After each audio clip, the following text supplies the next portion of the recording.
It's nice that Hanno spoke about my family connections, because I will start the lecture with trying to explain to you how come an architect who's interested in building technology and building physics ends up wasting so much time on writing or rewriting the history of his own city. And it starts with a very personal story.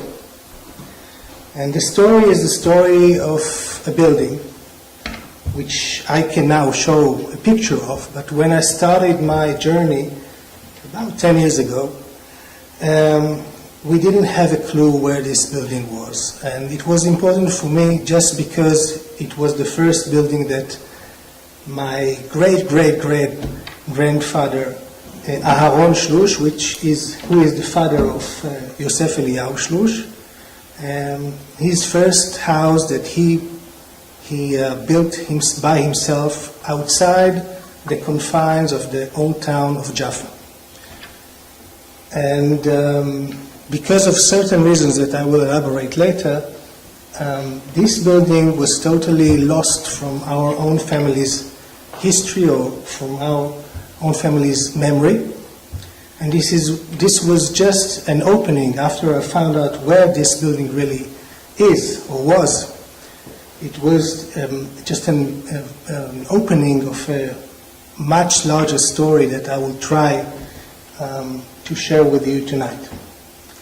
Now, my family I'm Aleksandrowicz by name, but this is only because my grandmother, who was a Shlush, married a guy from Krakow.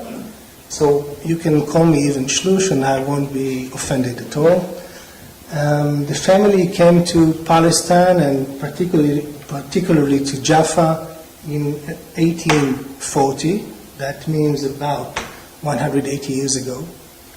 And they came from Morocco. Nobody knows why, at least our stories or our family story doesn't tell why.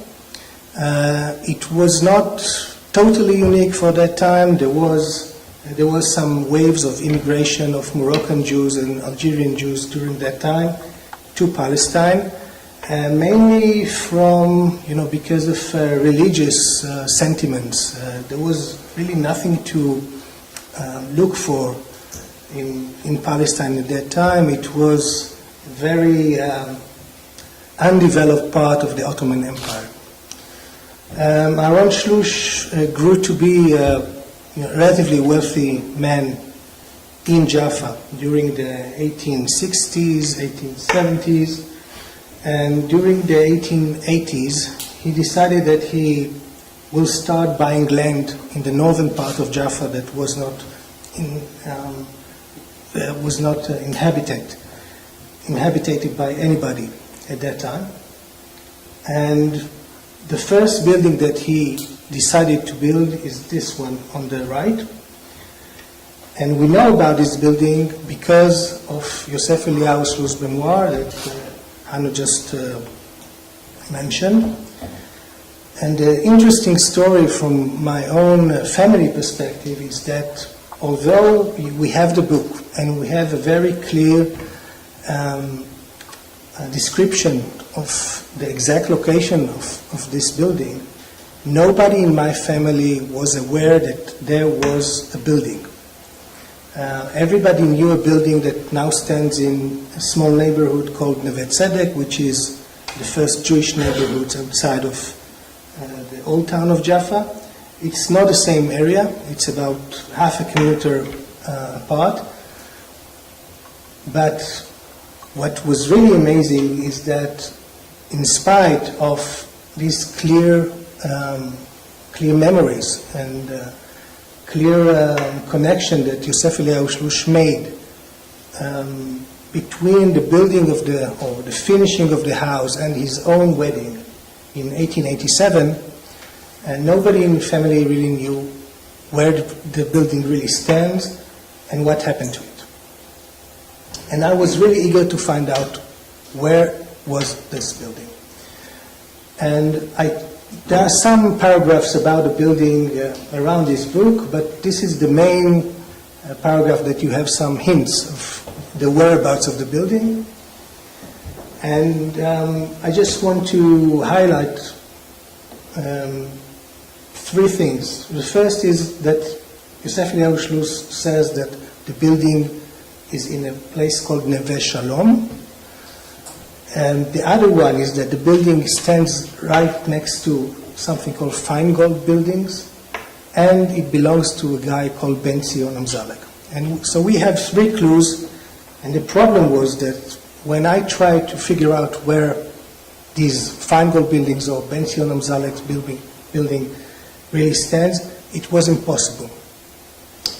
We have many books about the history of Tel Aviv and even the Jews of Jaffa, but in spite of the fact that these buildings were quite prominent during the time of Yosef Eliyahu Shloss, we're talking about 20s, 30s, and even a bit more, and nobody really could pinpoint and really locate the buildings on a map. I found a clue in a book about the Amzalak family, which is another Sephardic, very dignified family of Jaffa. And the only thing that the writers, the authors of the book, wrote about this building was that somewhere in Manschieh, not Neve Shalom, Manschieh, there stood the compound of Ben Zion Amzalek, and the whole compound was wrecked or demolished on the 1st of May 1948. But they didn't add any other facts about the circumstances of the demolition and why it was demolished and where exactly in Manschieh these buildings were. Now this was a very good clue for an architect because we have these elevations and you can try to figure out through the elevations where the building really stood. And by putting together this jigsaw of aerial photographs and maps, it was pretty easy to find, first of all, number one, which is the building that I just I put on the first slide. This is the building of Aharon Shlush, and also two buildings that belonged to Mr. Feingold. These were called Feingold buildings, and this one called the Bella Vista Hotel. Now the problem is that if I'm going by the terminology that was used during the 30s, this area doesn't bear the name Neve Shalom at all. It bears a totally different name, the name of Manschieh. And the question was, right now, how come my great-grandfather used a different name? Why didn't he use the name Manschieh when writing the book? He probably knew what he was talking about. And the answers lies or opens up a much bigger history that deals with the changing of the cognitive maps or cognitive definitions of space, of urban space, mainly because of ethnic divisions. So we'll have to start with really the start of Manschieh and try to pinpoint where this area came from. What is the relation between Manschieh and Jaffa, and what is this name Manschieh? The Arabic word Manschieh means a new suburb or a new development. It's a very simple name. It doesn't have to do anything specifically with Jaffa. And there are more Manschiehs around Palestine and also in Egypt. So this was the Manschieh of Jaffa. And we have a very accurate map from the late 1870s by a German Templar settler in Jaffa, and in it we don't have Manschieh yet on the map. And there are very good chances that this guy knew how to draw maps. The map is highly accurate. He knew the place. He He lived there. He put on the map every single building that was around. And Manschieh will become Manschieh on this area, or on this stretch of land. You can see that by the beginning of the 1880s, there is nothing there yet. Jaffa is really confined almost entirely to its walled city. There are some early developments around the road to Jerusalem and around the road to Nablus. This is the German colony, the German Templar colony. This is an area called Ilshid, inhabited by Egyptian settlers that came during the 1830s. And to the south there is a small stretch of land that is called Ajami, what is mainly perceived today as the main Palestinian quarter of Jaffa. The first map that we can really trace Manschieh on is from 1892. It's a map that was drawn for a very bizarre purpose, for a plan to put a horse tram system in Jaffa. We still today don't have any tram system in Tel Aviv, not in Jaffa of course, with or without horses. But the historical significance of this map is that we see here quite a new development. It's in French it reads Quartier Neuf, which means the new quarter, which is practically a French translation for Manschieh. And we see that relatively to the, let's say, organic fabric of Jaffa, it is almost orthogonal. It's very well, for that time and for that location, it's very well planned. And actually, Manschieh of that time was the main new economic development, or let's say the new business center of Jaffa. The old business center, if there was one, was around the clock square, which was here, and this was really a new stuff that was going on. To the north of this area, there was another area that we'll talk about it in a minute. And this area belonged to a Jewish guy called Yosef Mouyal, another Moroccan Jew. The problem with this area, which stretched on a much larger area than proper Manschieh, was that it was disputed between Mr. Mouyal and a Christian Arab called Tanus Nassar. And because of this dispute, Mouyal wanted to get rid of the land, and he sold the land after slicing it to very small parcels to relatively poor people. And it became probably the first working class quarter of Jaffa of that time. We have a very interesting depiction of Jaffa and Manschieh from 1921. It's probably a very the best description that we have in English of the whole area of Jaffa, and we can see that there is a division in definition between Manschieh, which is a mixed quarter of Jaffa, and the British were very much interested in all the ethnic divisions and distinctions of that time, mainly because we are talking about a report that was written after the 1921 riots. And Mr. Haycraft, which was a British official, described Manschieh as the area around here. You see the name of Echelon. And to the north of this area here, there is the long stretch of land which was called by him teen town. In Arabic, the name is Harat Etanek, which is really translated to teen town or the teen neighborhood. So Manschieh today, by the way, is everything from here to here. But at that time, at around 1920, we have a clear distinction between a northern part, which doesn't bear the name Manschieh at all. It is, except from this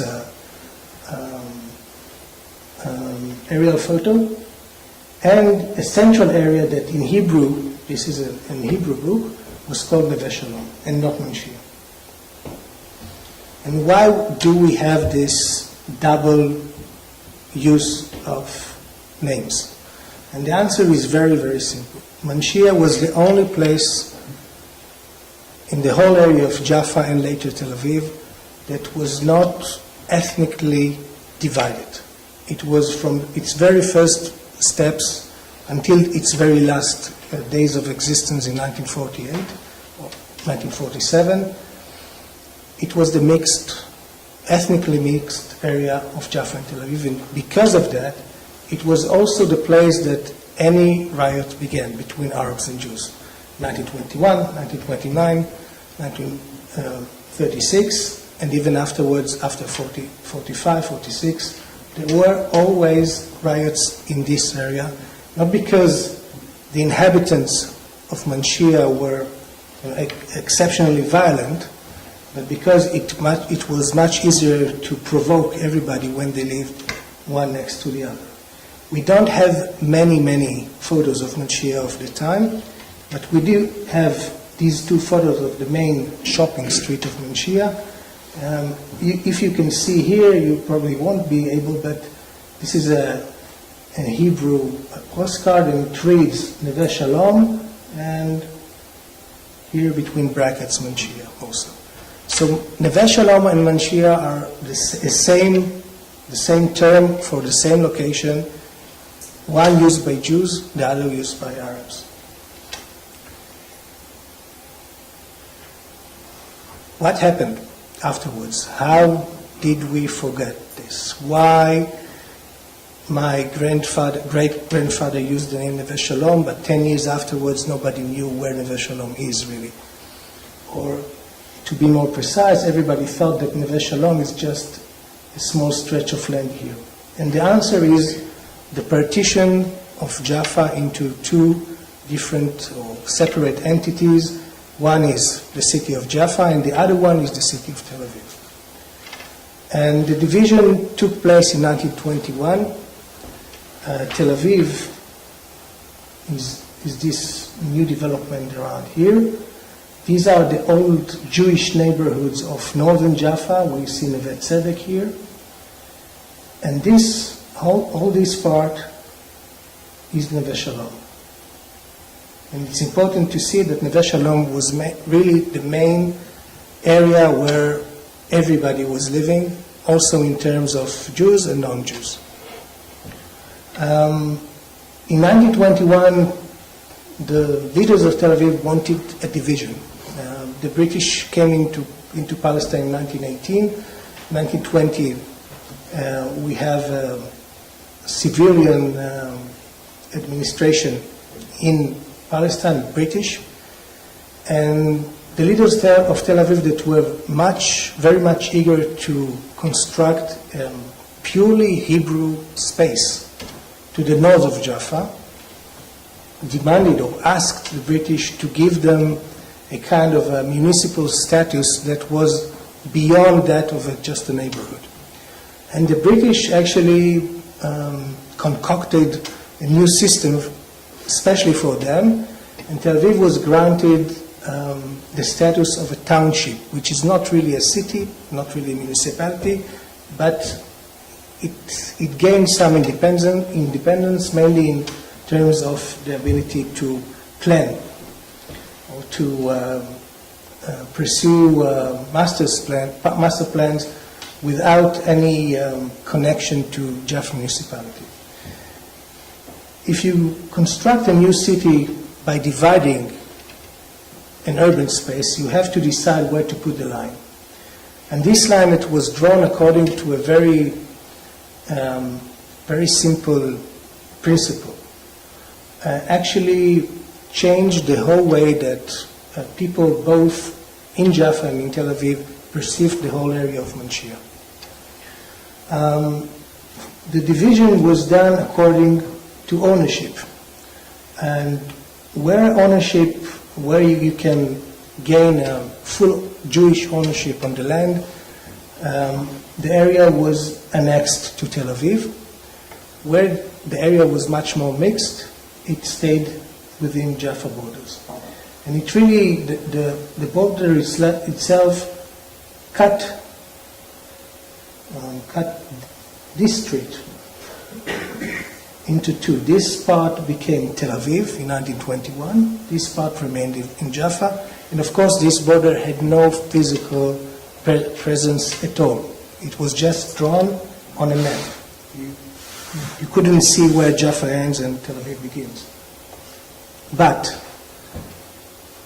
because of that, here you see that from 1922 we still see Neve Shalom as a Hebrew name for Manschieh. It's a replica of the same British map.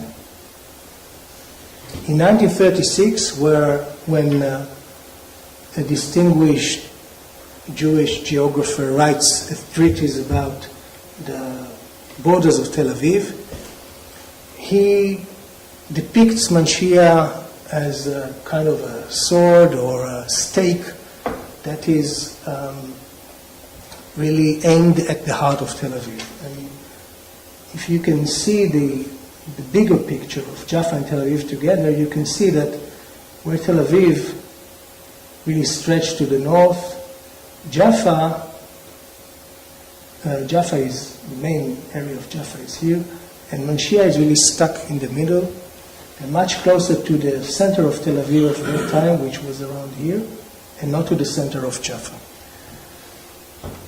In irregular or normal circumstances, an area like this would become the most important area of a city. It's centrally located, it's packed with shops, but because of this division, because of the division of space between two municipalities that became two enemies by the end of the 30s, this very innocent line became or was gaining momentum as an actual border between two competing national entities, even before the separation or the war of 1948.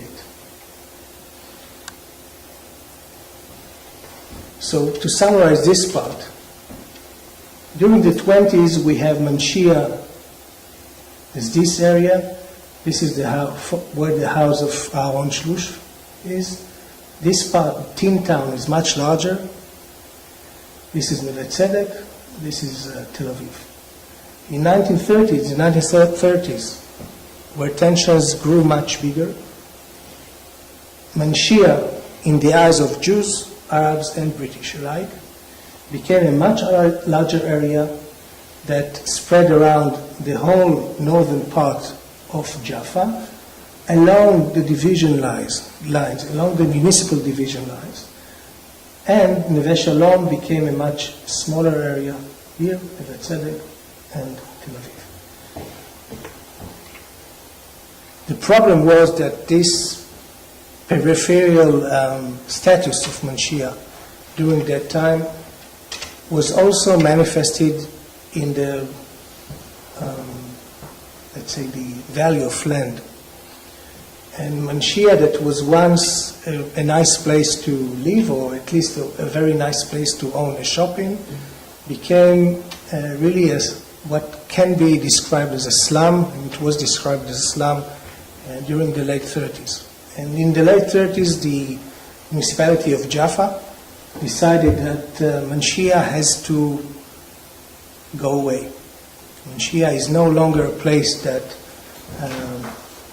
is really a pride to Jaffa as a city, and it must be redesigned according to more modern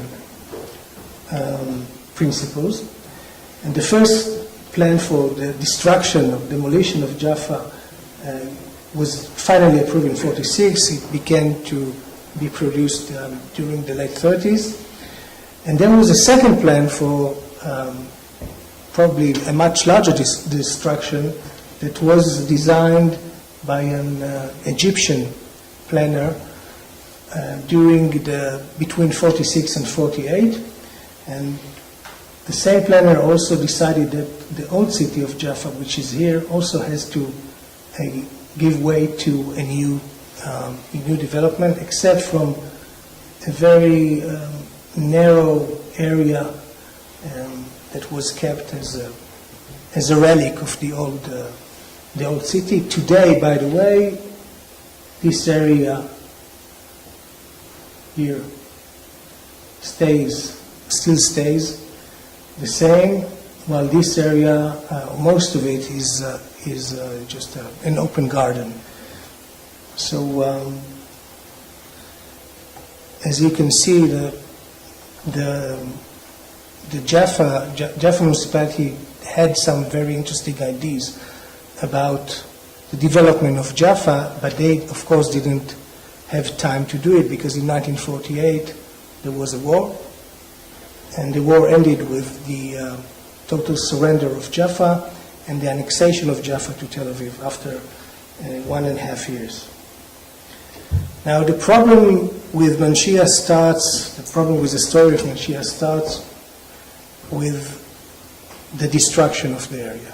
We don't have a real history of the area because we don't have almost anything left behind. And I will go through the gradual destruction of the area, but we must understand that because nobody really took care of the story of the destruction, nobody really understood why this area was destroyed on the first place. And if we go back here, during the 30s and during the 40s, there is a very good incentive of this total destruction that has nothing to do with ethnic divisions and distinctions, with ethnic tensions. This was totally a professional standpoint, that an area which is regarded as a slum should just go away and should be demolished, totally demolished, without any hesitation. And it comes from the side of Arab Jaffa, and it later came from the side of Tel Aviv. But the story is more complicated because we're dealing with an ethnic conflict, and we're trying to, or we are used to viewing anything that happens, and probably any tragedy that happens, through the lens of this ethnic conflict. And Manschieh is totally a part of this story. Manschieh was, as I told you before, an area of violence during the 20s, 30s, and 40s. And during the 40s, during the late 40s, in 1947, in November 1947, when the UN decided to separate Palestine into a Jewish state and an Arab state, after 2 or 3 days, a civil war broke in Palestine, and Manschieh was at the heart of this civil war. And because Manschieh was the northern extension of Jaffa, that was to be a part of the Arab state of Palestine, according to the UN resolution. And because Tel Aviv was, of course, part of the Jewish state, this was a great place for starting clashes, and they started quite early in the 1st or 2nd of December 1947. And during that time, about a month later, all the inhabitants of Manschieh, Jews and Arabs alike, and we have around a third of the population of Manschieh of that time were Jews. Everybody evacuated from the place, from the area. The Jews went to Tel Aviv and lived in all strange parts of the city, mainly in schools and staircases and all kinds of, even outside. And the Arabs fled into Jaffa. I don't know of any picture showing these inner refugees of that time. Instead of the inhabitants, the whole area was now populated by paramilitary troops, Jews and Arabs. And between these two lines there was a no man's land that was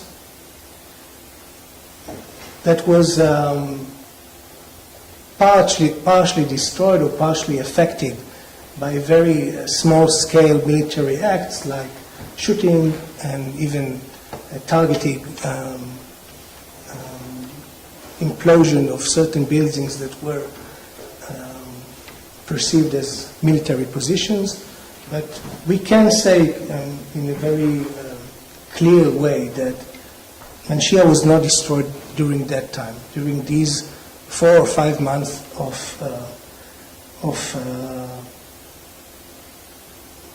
very restricted war.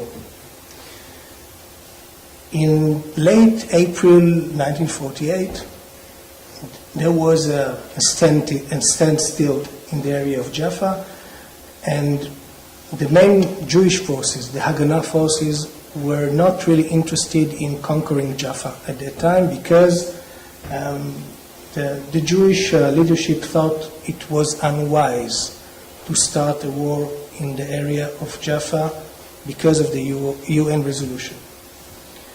But the Jewish troops were not, didn't have a single leadership. We had the Haganah, which was the main force, but there were some paramilitary troops that were belonging to right-wing parties. And one of them is called Irgun or Etzel, and the other one is Lehi. They were regarded as terrorists by the British, and they were very much, the Etzel was very much interested in making a name for itself by conquering Jaffa without the consent of the main Jewish leadership. That's important. Why Jaffa? Because the main forces of the Irgun were actually recruited from the areas of southern Tel Aviv. This was the stronghold of the Irgun of that time. And in April 25th, Etzel started its own operation, which didn't result in the collapse of Jaffa. They actually managed only to slice Manschieh into half, by going from here to here.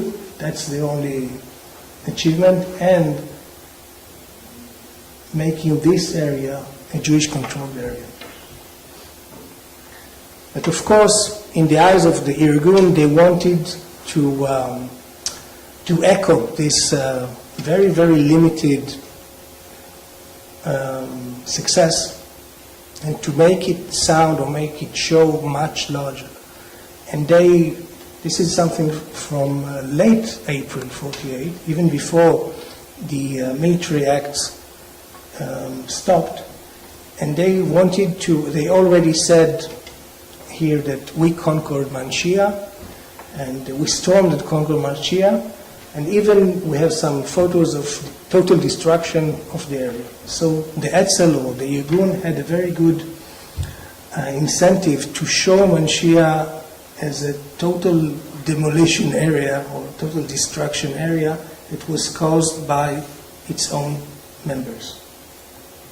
But the truth was not that simple. This was not the case. Manschieh was not destroyed by the Etzel operation. The Etzel operation was very limited in its scope. If you want to show it on the map, it was going from here to here. And there was some destruction around these areas, but nothing more than that.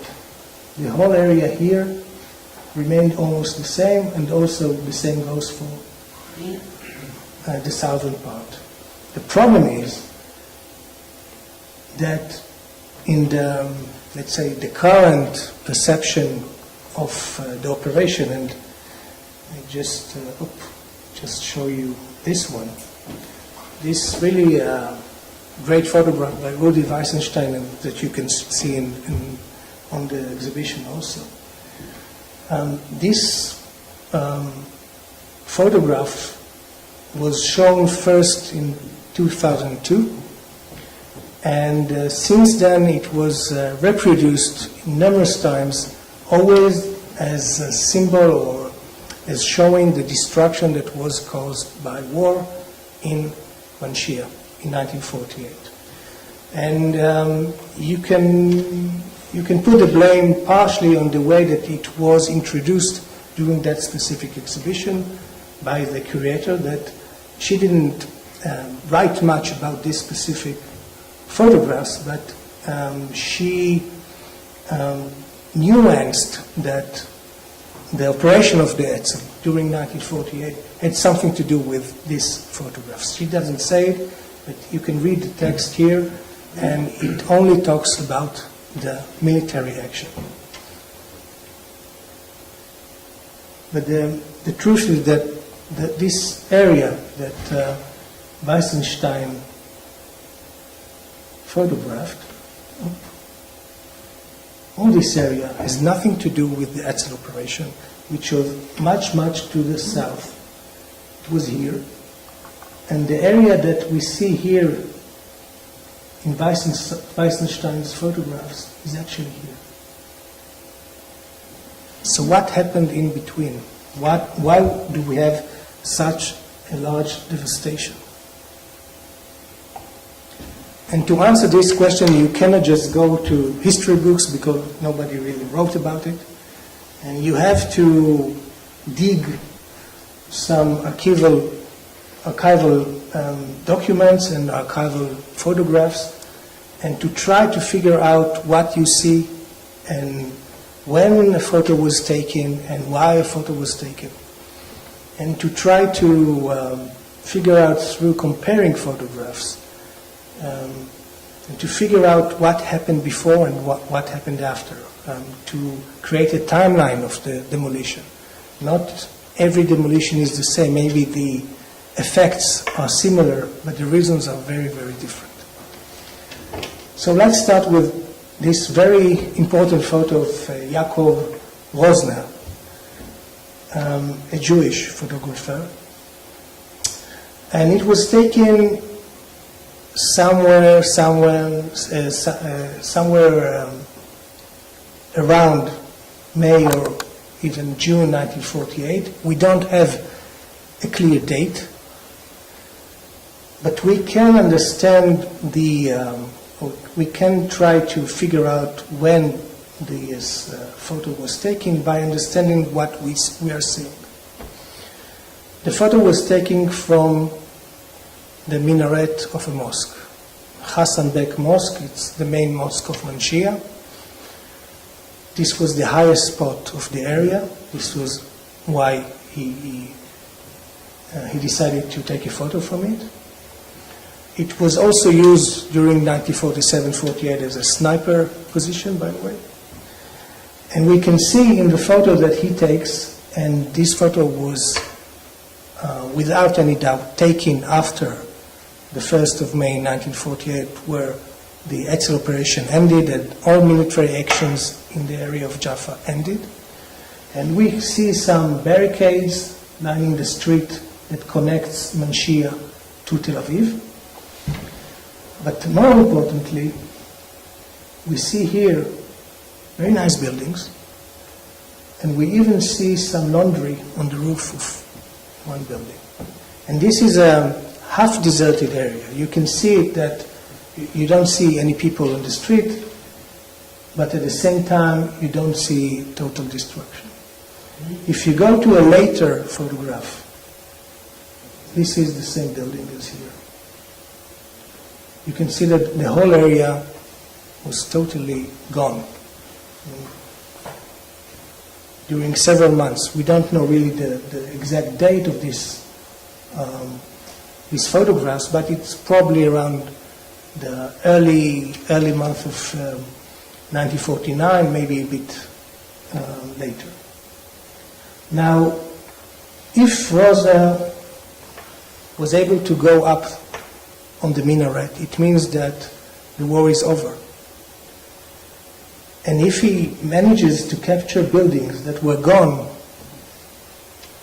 but were inhabited in a certain point of time, that means that the area that Rudi Weissenstein photographed was actually not demolished by any military action. So we'll try to figure out what happened here. Another interesting finding is that this building is the same as here. Here is an extract from a book by the Etzel. It's the official history of the Jaffa operation by the Etzel from 1951, and it claims that this building was destroyed by the Etzel fighters during the fighting. Again, if you go to Rosner's photographs, it is quite evident that the destruction was not done by any military action. And there are some more photographs. If you know how to look for it, you will find more. So these are Feingold buildings. You remember Feingold buildings from about half an hour ago? So these are Feingold buildings. And you see these nice British soldiers. They are constructing a temporary border between Jaffa and Tel Aviv just after the 1st of May and just before the British left the area of Tel Aviv on the 14th of May. So we can have a very, very precise dating of this specific photograph. And by the way, we have many photographs of this specific spot. This is a later photograph of Rosner, which came back after several months, and it's taken from the other side, but this is the same building after it was probably destroyed by somebody. And eventually we get even to aerial photographs, very interesting aerial photographs that are kept at the IDF archive.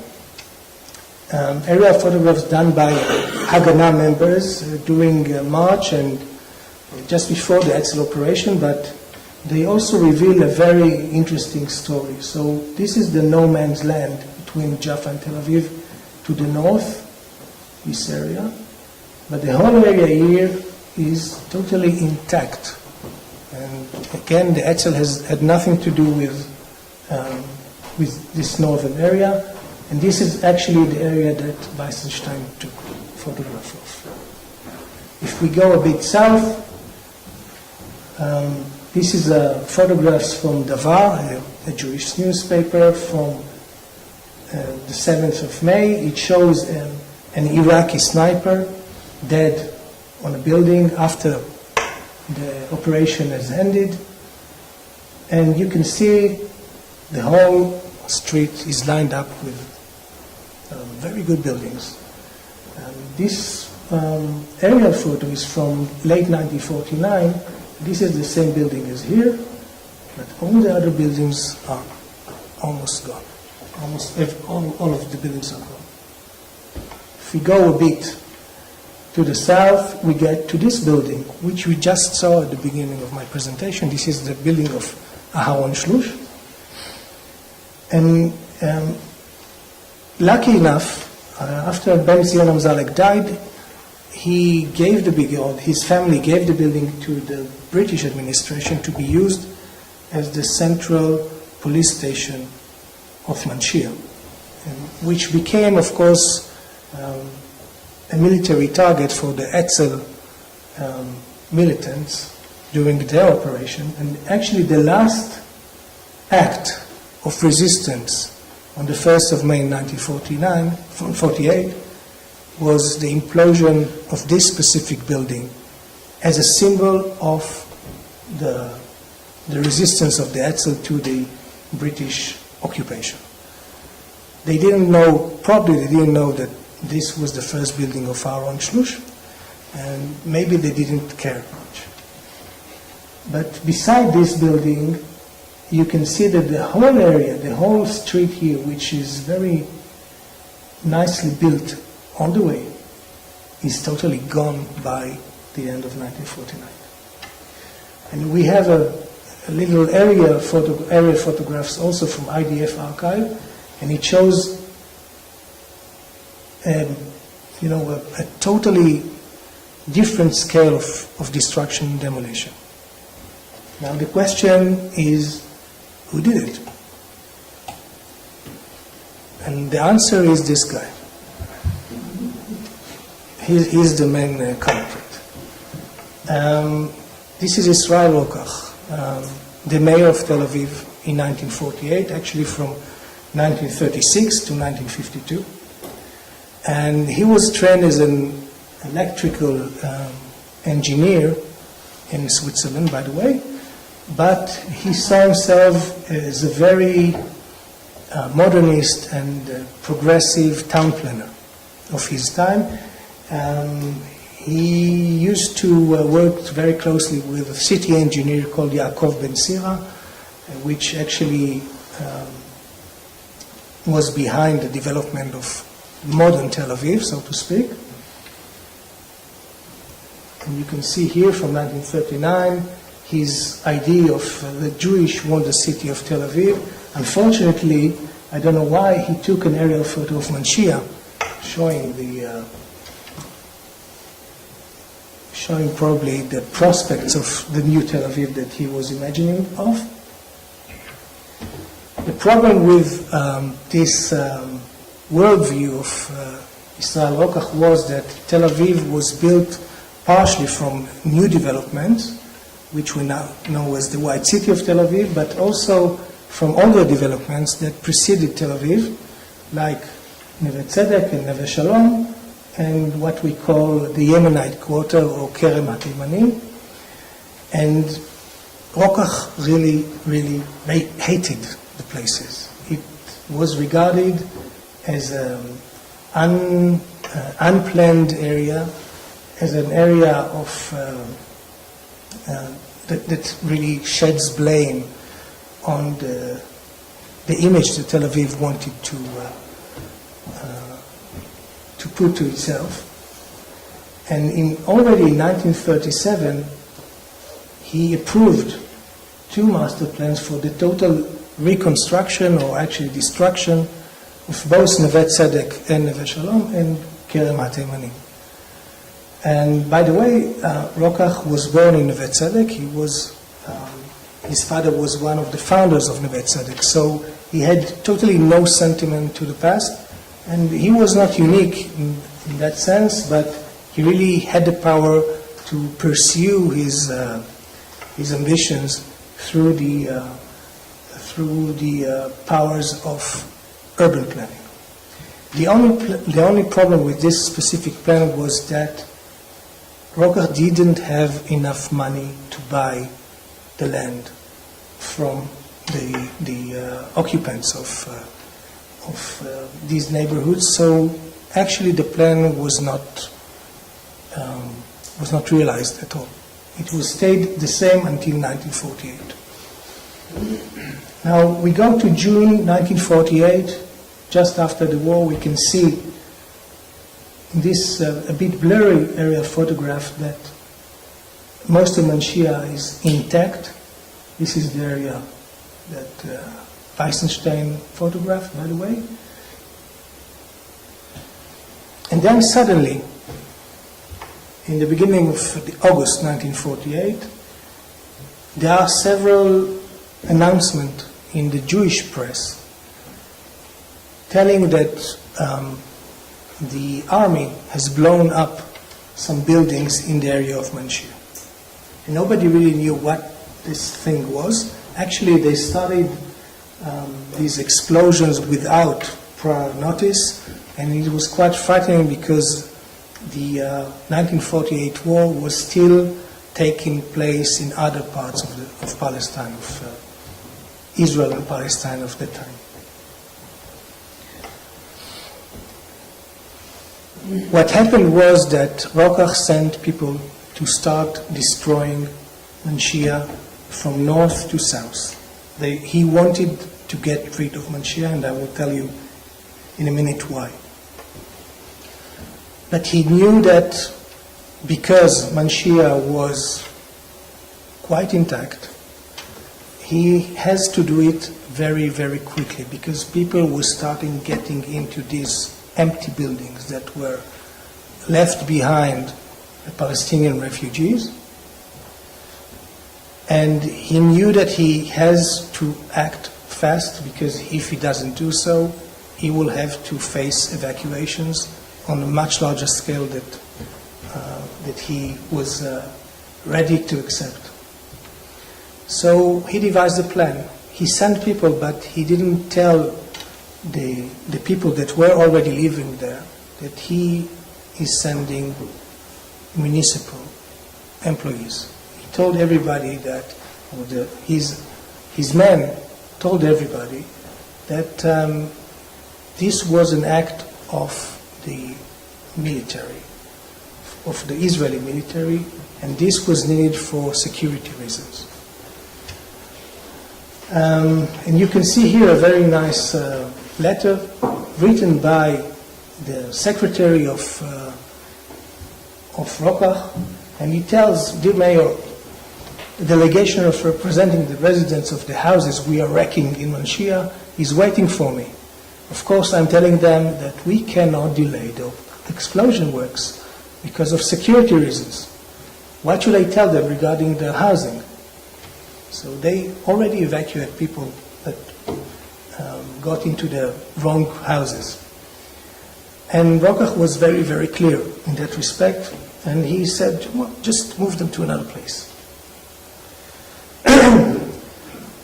Also, the army had some interest in keeping these buildings intact, because also the army wanted to put some of the soldiers, or the families of the soldiers, into these empty buildings.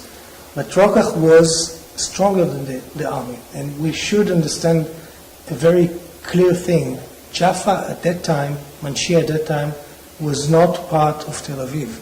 It was a military zone until 1950. So actually, the powers on that specific area were not in Rokach's hands. But Rokach was so powerful, and Rokach was taking advantage of the fact that the army has much important things to do during the war than trying to negotiate the evacuation of certain buildings. So he could present the army with very clear reality that he is creating by his own hands. And these are really rare photos by an engineer from Tel Aviv municipality that were discovered just 1 or 2 years ago. And it's really a depiction of the actual demolitions, how it took place. And you can see that these nice guys are wearing, sort of military clothes, not very official. And you can see actually in real time how it was done, how the gradual destruction was done by exploding one by one, building after building. This is again from the Hassan Bek Mosque minaret. We already saw this building on previous, in the Rosner's photograph, and this is really the destruction of the area. And this is done several months after there is no military action at all in the area of Jaffa and Tel Aviv. What happened is this, that around the middle of September 1948, Rokach understood that he went into an operation that he couldn't conclude because of financial problems. He didn't expect that such a large scale of demolition operation would cost him so much. And reluctantly, he approaches Eliezer Kaplan, the Minister of Finance of Israel, and asks for money for completing the operation.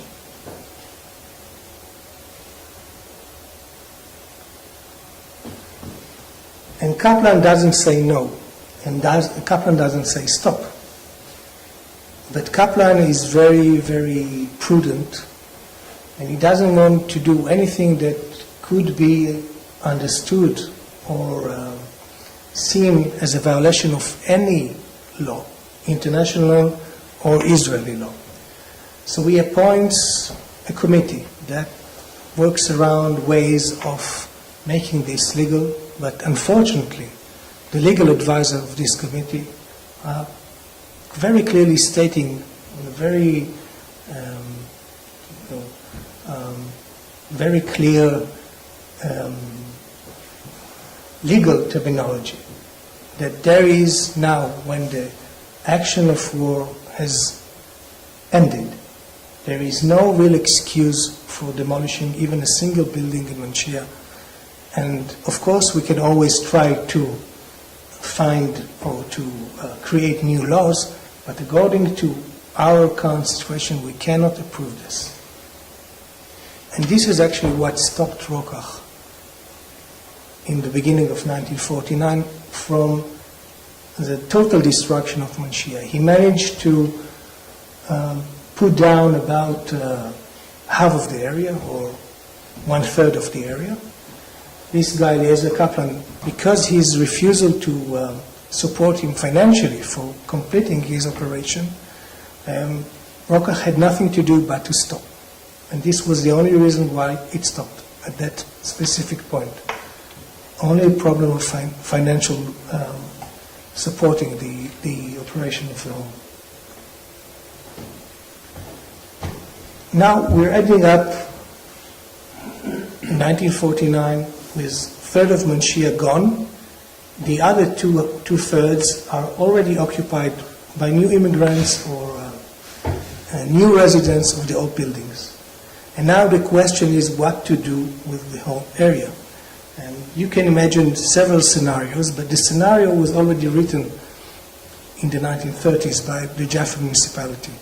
And the scenario was that what we started on paper in 1946 should continue until the total destruction and total evacuation of the whole area, because this is how we do it on our own profession, which is urban planning, of that time, of course.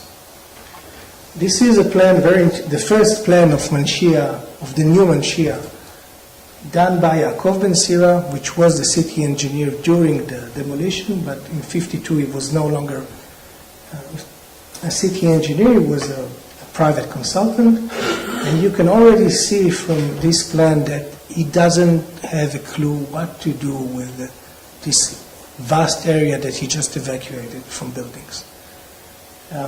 It's so large and it's so out of context that Yaakov Ben Sira had nothing to do but to draw some nice green lawns all around to make it stick, to make the buildings stick to one another. But this didn't stop with this plan, which of course was not realized. In 1960, we have a new mayor in Tel Aviv. His name was Namir, and Namir decided, very, very like Rokach, that he wanted to make Tel Aviv bigger and modern, more modern than it was before. And the best place to do it again was Manschieh. And in 1962, they decided to put an international architectural competition that really attracted the best of the best during that time. But the area was becoming much bigger than the original Manschieh. If you can see here, the areas in red are really most of Manschieh of 1948, but the Manschieh plan of the 1960s were actually included parts of Tel Aviv, the parts that Rokach wanted to demolish. even before. We have Kerem Ateimanim here, Neve Tzedek, Neve Shalom, and another part of the older neighborhoods of Jewish Jaffa. In 1963, we have a winning proposal by two German architects. It was really a shock for everybody that German architects in 1963 won such a celebrated competition, and they tried to do whatever they could to get rid of them and to replace them with two Israeli architects that really took this scheme and tried to develop it in a bit differently, so nobody could sue them, probably. By the way, everybody, because we have two German architects, everybody thought that these are swastikas. And it actually was, yes, it was a big controversy at that time. We have this huge plan. It's about, I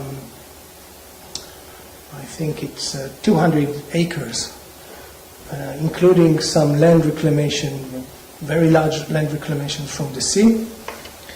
And of course, it looks a bit exaggerated for Tel Aviv of today, and for Tel Aviv of the 60s, it was much more than exaggeration. It was total lunacy.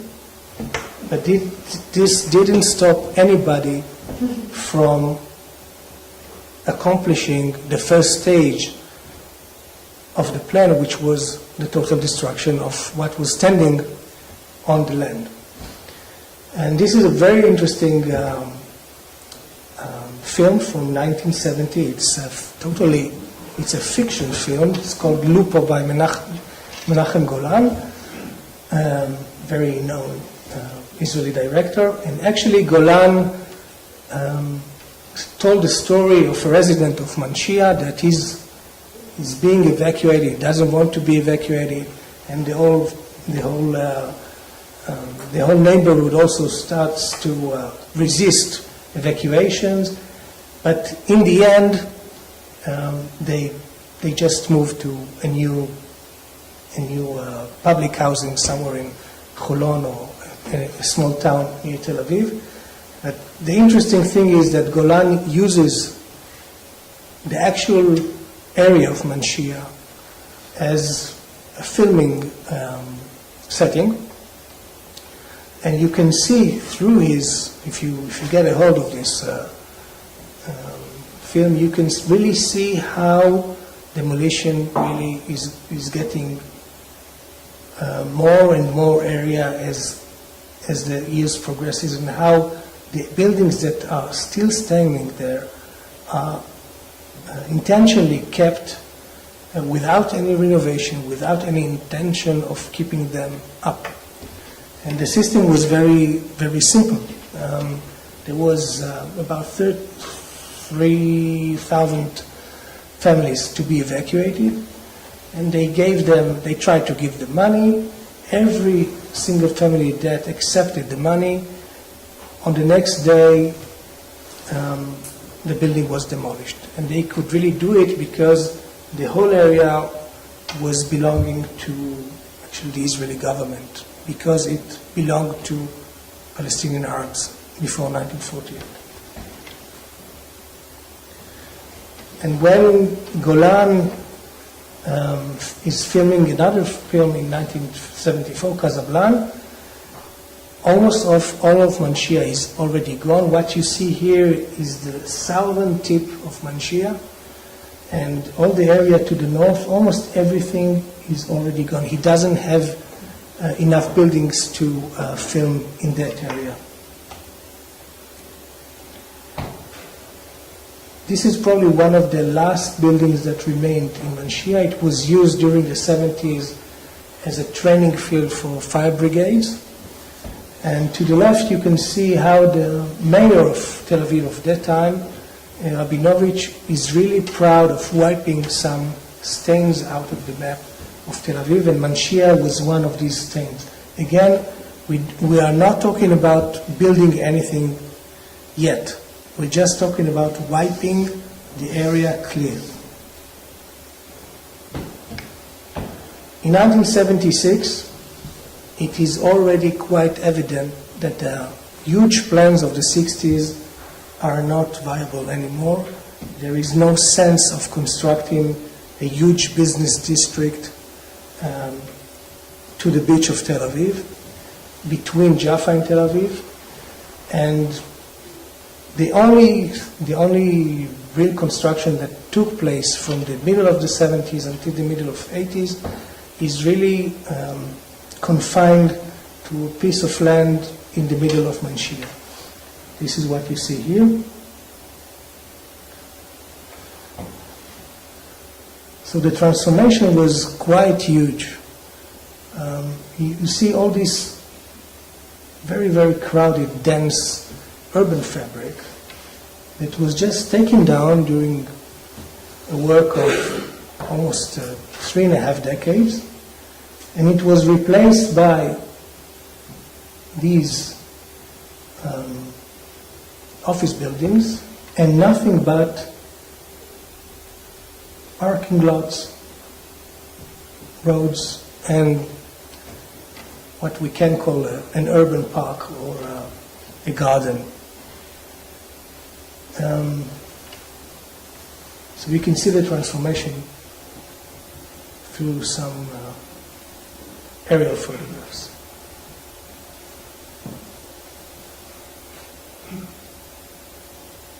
And actually, after 1984, before the end, I just have to... After this area was constructed, there was no new construction in the area of Manschieh until today. They have some new plans, of course, to this empty area over here, but the chances that anything will be built there is quite low because of really the problems that all the residents here are putting right now. They have the ability to at least postpone the whole thing for decades. So what was left of Manschieh was actually a flat land without actually anything to be built on except for several office buildings. I want just to conclude and to say that the story as I see it is not a story of ethnic animosity. It can have something to do also with what we call the conflict, but in the case of Manschieh, we have a very radical manifestation of modern ideas of urban planning. And because of the war, because of the ethnic conflict, it was very easy to camouflage it, to camouflage the real intentions behind the destruction that was produced by the war, or behind the intentions or the animosities. They didn't want to see a trace of the mixed neighborhood of Manschieh after 48. But you must remember first that the Jaffa municipality, the Arab Jaffa municipality, was planning to do quite the same thing. And second, it was quite clear that after the war ended, everybody could have preserved Manschieh if they wanted to. They didn't want to preserve Manschieh, but they didn't want to preserve also the first Jewish neighborhoods that were just next to it, Neve Tzedek, Neve Shalom, and Kerem HaTeimanim. And the intention was not just to wipe out the, let's say, Palestinian past of Jaffa and Tel Aviv, but also the Jewish past of Jaffa and Tel Aviv. And I can say quite confidently that the same motivations are still there. They are not gone. And actually, maybe not in Tel Aviv, because not much is left. But in other places around the country, around my country, the preservation of old quarters is something that is still regarded as a bizarre way of thinking, because we must still be modern, we must still wipe out this past. And it doesn't matter who was living there. What matters is it doesn't belong to our modern story of the land. This is the main problem. Okay.